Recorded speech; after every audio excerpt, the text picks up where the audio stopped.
All right, strap in, everyone, because today we are diving headfirst into some seriously mind-bending territory. Oh, yeah, we're talking secret space programs, covert alliances, and a whole lot of stuff that sounds like it's straight out of a science fiction movie. But here's the thing. This deep dive is based on the claims of a guy named Corey Goode, who says he actually lived and worked within these programs. And we're not here to say whether we believe him or not. Exactly. Our mission today is to explore his story, unpack his claims, and see where it leads us. And trust me, it leads to some pretty wild places. Okay, so let's start at the beginning.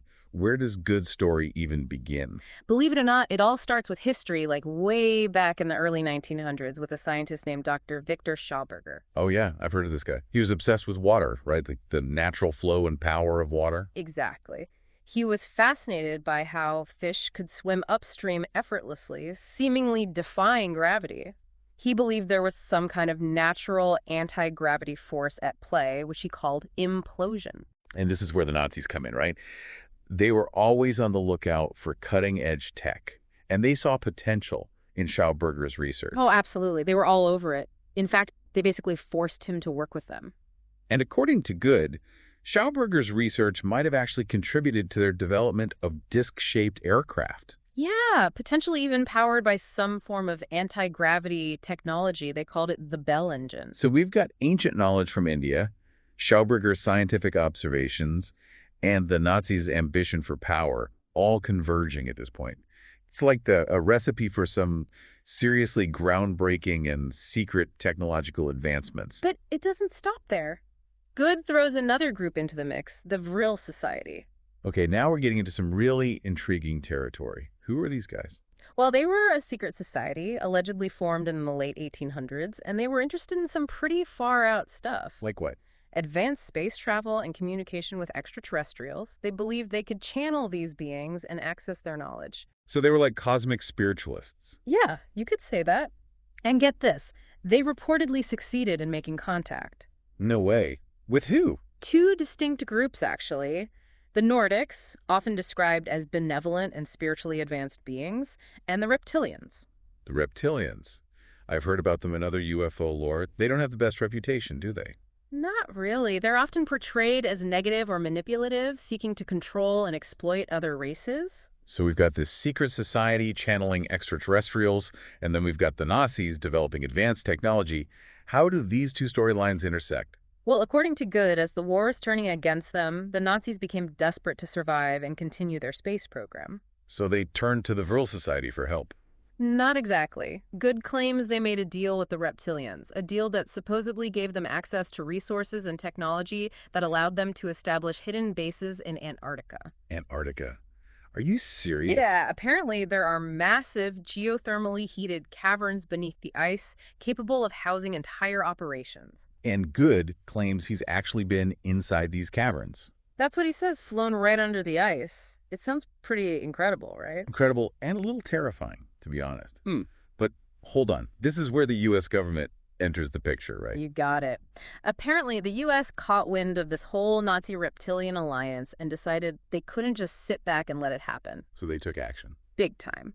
According to Good, they initiated something called Project Paperclip. Wasn't that a program to bring Nazi scientists and engineers into the U.S. after the war? That's the one. Good suggests it was more than just about acquiring scientific knowledge. It was about gaining access to the secrets of the Nazi space program and their dealings with extraterrestrials. So they were playing a high-stakes game of cosmic espionage. Essentially, they wanted to infiltrate and ultimately control this new frontier. But if they were successful, wouldn't that mean the government knows about extraterrestrials? I mean, Right. that's huge. According to Good, that's exactly what it means. He claims this information was classified at the highest levels, even exceeding nuclear secrets. Wow. Imagine a world where the existence of aliens is a bigger secret than the most destructive weapon ever created. And it gets even wilder. Remember that massive UFO sighting over Washington, D.C. in 1952? Multiple UFOs, seen by tons of people, even government officials. Oh yeah, that's one of the most famous UFO incidents in history. Well, Good claims that was no accident. He suggests it was a power move by the extraterrestrials. A power move? What do you mean? Like they were flexing their muscles, showing the U.S. government what they were capable of, and essentially forcing them to the negotiating table. So the U.S., desperate to understand and control this new reality, ultimately made a deal with the Nazi breakaway group. That's what Good claims. But it wasn't some kind of friendly partnership. More like a forced alliance. Exactly. The U.S. had its own agenda. They wanted to infiltrate and eventually take control of the Nazi space program. And this is where Solar Warden comes in, right? Bingo. Good describes Solar Warden as a secret space program formed around 1980. And its purpose. Defending the solar system. Think of it like a cosmic military force, operating in the shadows, protecting humanity from extraterrestrial threats. So while the world was focused on the Cold War, there was this whole other conflict unfolding in space. That's the picture Good paints. And it's a picture that gets even more complex when he introduces another player, the Dark Fleet. Okay, so we have Solar Warden, which is supposedly defending humanity, but now there's a Dark Fleet? What are they all about? Well, their goals are much more aggressive and expansionist. Think interstellar conquest and domination. So we have this kind of cosmic power struggle going on. Precisely. You have Solar Warden potentially trying to protect humanity, and then you have the Dark Fleet working with the reptilians to expand their influence. And then to make things even more complicated, we have the Interplanetary Corporate Conglomerate, or ICC. Oh yeah, the ICC. They're like the puppet masters behind the scenes. What do they do? Well, Good describes them as incredibly powerful and wealthy, controlling vast amounts of technology and resources within these secret space programs. It sounds like they're calling the shots. That's the impression you get. And here's where things take a really dark turn. Good claims there's an interstellar slave trade happening. I'm kidding, right? I wish I were. He says humans are being trafficked and traded as commodities. That's horrifying. What are they being used for? Forced labor, genetic experiments. Hmm. It's deeply disturbing. Okay, so we've got secret space programs, alien alliances, a cosmic power struggle, and now a slave trade. This is getting heavy. It is, and it raises some serious ethical questions about the nature of these programs and the role of humanity in this cosmic drama. But it doesn't stop there, does it? There's more to this story, isn't there? Oh yeah, buckle up, because we're just getting started. Okay, so remember all those wild claims we just unpacked? Well, it gets even deeper when we look at Good's Q&A session. This is where he takes questions from people who've heard his story. It's like peeling back the layers of an onion, right? Each layer reveals something even more bizarre and complex. Exactly. And one of the first things that people wanted to know more about was the Vril Society. The mysterious group that was supposedly channeling extraterrestrials back in the 1800s. Yeah, someone asked what happened to them. Like, did they just fade away, or is there more to their story? So what did Good say? Well, he suggests that despite their connection to the Nazi regime, the Vril Society eventually broke away, pursuing their own agenda. Really? They went rogue. That's what he claims. He says they were more interested in spiritual exploration and contact with benevolent extraterrestrials, especially the Nordics. So instead of getting caught up in the Nazi war machine, they went their own way, possibly even venturing into space with help from these advanced extraterrestrial allies. It's like a secret society within a secret society. Exactly, and it raises an interesting question. If they did manage to achieve some form of advanced space travel, where did they go? What happened to their alleged alliance with the Nordics? Good doesn't offer any definitive answers, but it's something to think about. Yeah, it really makes you wonder, okay, so we've got the Vril Society potentially off doing their own thing, but what about those reptilians? You know, the beings that often seem to play the antagonist in Good's narrative. Ah, yes, the reptilians. Someone in the audience asked about the extent of their influence. Just how big is this supposed reptilian empire? And are they involved in conflicts beyond our solar system? Like, is this just an Earth thing, or is it something much bigger? Well, Good's response to that is pretty chilling. He claims that the reptilians, or Draco as he calls them, controlled a significant portion of our local star cluster at one point. Wait, our local star cluster, that's a region encompassing dozens of stars. Are you saying these reptilians are like a galactic superpower? That's what Good suggests. And get this, he even claims that the Dark Fleet, that aggressive expansionist space program we talked about, was actively involved in helping the Draco suppress rebellions. Wow, so they were helping the reptilians conquer new territories within this region. That's what Good says. So it's not just about control of Earth. It's about control of a vast area of space, with humanity, or at least a faction of humanity, caught in the middle. That's the picture. Good paints. That's a pretty unsettling thought. It makes you wonder what the stakes really are in this cosmic game. Yeah, it definitely gives you a different perspective on things. It sure does. Okay, so we've got the real society potentially out there exploring the cosmos. We've got a vast reptilian empire waging wars across the stars, and we've got the Dark Fleet caught up in it all. Where does that leave us? What about the humans on Earth? Well, that brings us to one of the most disturbing aspects of Good's claims, the interstellar slave trade. Right. We touched on that briefly earlier. It's a really tough subject to grapple with. Absolutely. An audience member asked a very pointed question during the Q&A. What happens to the humans who are supposedly abducted and traded? What are they used for? And why would extraterrestrial civilizations, especially those that are supposedly more advanced, engage in such horrific practices? It just doesn't make sense. I know, it's hard to wrap your head around. Good's answer, while disturbing, tries to offer some context. He claims that humans are seen as a valuable resource by certain extraterrestrial groups. A valuable resource. Yeah, he says they're prized for their ingenuity, adaptability, and even their genetic material. He suggests that some of these abducted humans are subjected to forced labor, exploited for their skills and knowledge. It's hard to even fathom that. I know, it's really heavy stuff. But, okay, if we try to understand this, even if it's incredibly difficult, why would they do that? Yeah, he claims that some of the reasons are more, well, it's kind of out there. Like what? He suggests some of them are used as, let's just say it's not for the faint of heart. Okay, I think I get the picture. This is all pretty dark stuff. But wait, remember those blue spheres?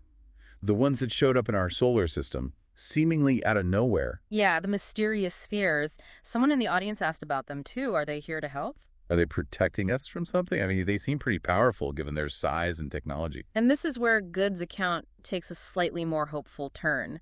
He claims that the blue spheres, along with that sphere being Alliance, are here to help. They are, so they're like our cosmic guardians. That's what he suggests. He claims they're acting as a buffer against some kind of harmful cosmic energy that's impacting our solar system. It's like they're a shield protecting us from some unseen threat. That's a bit of a relief, honestly, considering everything else we've discussed. But what about us? What can we do to prepare for these energetic shifts? Well, that's a question that Good addresses during the Q&A. He talks about the importance of forgiveness, both of others and of ourselves. He says it's about facing our inner shadows, confronting those parts of ourselves that we might be afraid to acknowledge, and releasing the pain and trauma that might be holding us back. It's about taking responsibility for our own healing and raising our consciousness. It sounds like he's advocating for a kind of spiritual evolution. Exactly. He also talks about the importance of expanding our awareness beyond the limitations of the physical world and connecting to our innate spiritual nature. He suggests that by doing so, we can tap into a source of power and wisdom that transcends any external form of control. It's about recognizing our own inner strength. Our inner strength and our connection to something larger than ourselves. Okay, so we have this whole idea of spiritual evolution and these blue spheres acting as our protectors. But what about disclosure? When will the truth about these secret space programs and extraterrestrial contact be revealed to the world? Right, that's the million-dollar question. Good suggests that the disclosure process is already happening. It is. Yeah, he says it's happening gradually, subtly, as more information leaks out and people start to question the official narratives. He emphasizes the role of individuals in this process. What does he mean? Like, what can we do? Well, he urges people to research, share information, and engage in open-minded discussions about these topics. So it's about raising awareness, creating a critical mass of people who are informed and willing to challenge the status quo. Exactly. He suggests that eventually the truth will be undeniable. Okay, I like that. It's empowering to think that we can play a role in this. But amidst all this talk of spiritual evolution, cosmic energies, and disclosure, someone in the audience asks a very practical question. What about all that talk of implants and mind control? Right, that's a big one. Are we just pawns in some cosmic game? It can feel a little unsettling to think that we might not have as much control over our own lives as we think we do. I know what you mean. It's a bit overwhelming. Well, those are the sorts of questions that are explored further in the Q&A.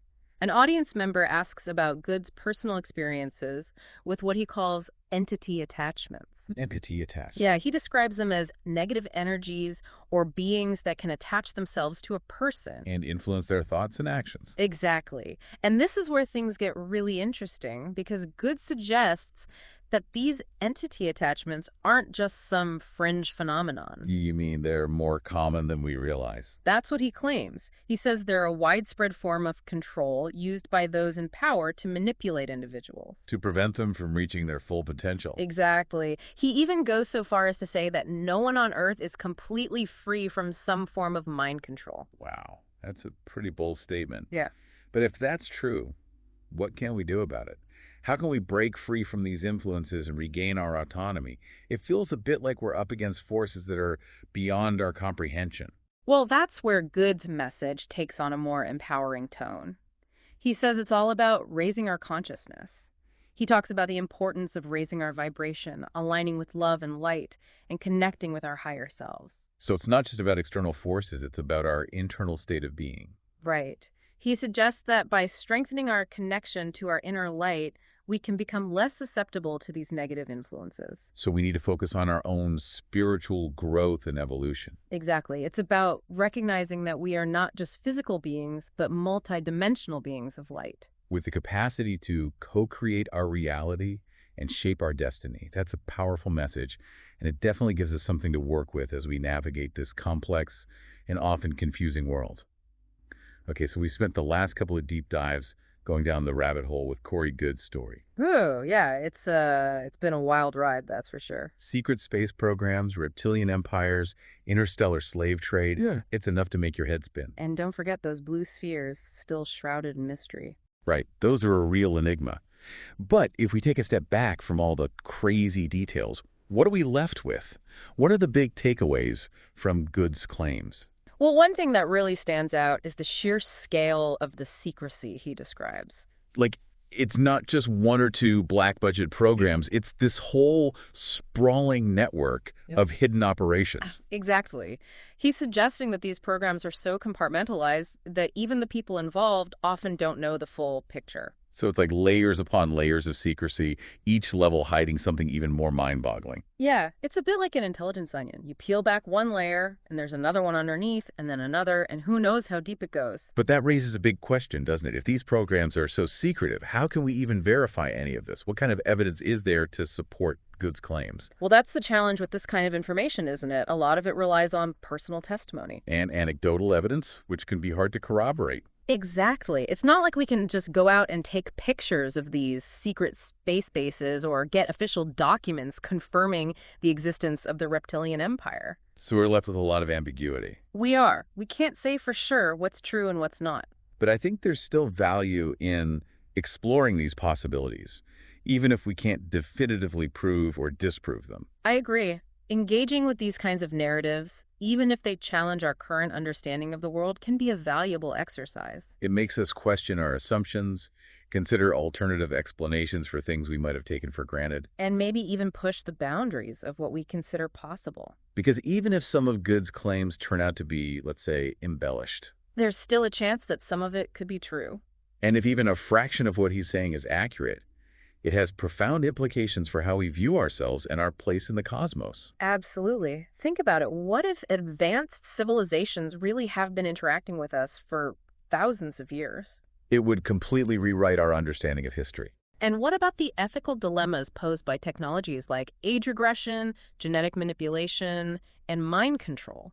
If those capabilities exist, what's to prevent them from being abused? Right. Those are serious questions that we need to grapple with, whether or not we fully believe Good's story. Because at the end of the day, it's not just about UFOs and secret space programs. It's about the nature of reality itself. And the possibility that we're only scratching the surface of what's really out there. And that's a pretty exciting thought, isn't it? Yeah, it is. It's like we're on the verge of a whole new understanding of the universe and our place in it. And who knows what incredible discoveries await us.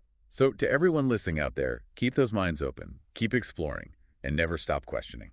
Because the truth, whatever it may be, is out there somewhere, waiting to be discovered. Well said. Thanks for joining us on this deep dive into the world of secret space programs and the Blue Sphere Alliance. It's been a pleasure exploring these mysteries with you. Until next time, keep looking up, keep asking questions, and keep searching for the truth.